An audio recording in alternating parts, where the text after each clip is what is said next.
अथ देव्याः कवचम्।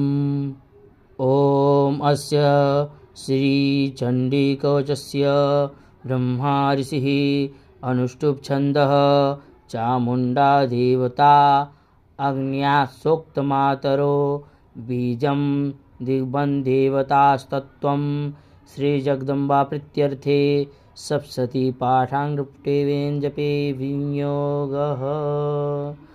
ॐ नमश्चण्डिकायै। मार्कण्डेय उवाच।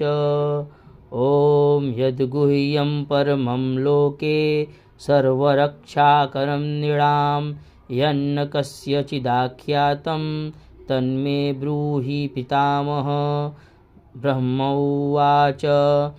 अस्ति गुह्यतमं विप्र सर्वभूतोपकारकं देव्यास्तु कवचं पुण्यं तच्छृणुष्व महामुने।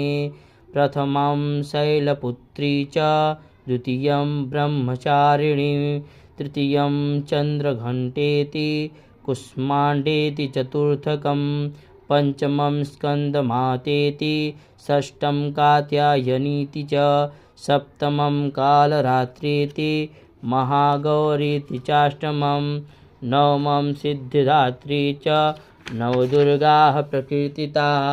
उत्तान्येतानि नामानि ब्रह्मणैव महात्मना अग्निना दह्यमानस्तु शत्रुमध्ये गतो रणे विषमे दुर्गमे चैव भयार्ताः शरणं गताः न तेषां जायते किञ्चित् दशुभं रणसङ्कटे नापदं तस्य पश्यामि सुखदुःखभयं नहि यस्तु भक्त्या स्मृता नूनं तेषां वृद्धिः प्रजायते ये त्वां स्मरन्ति देवेशे रक्षसे तान् न संशयः।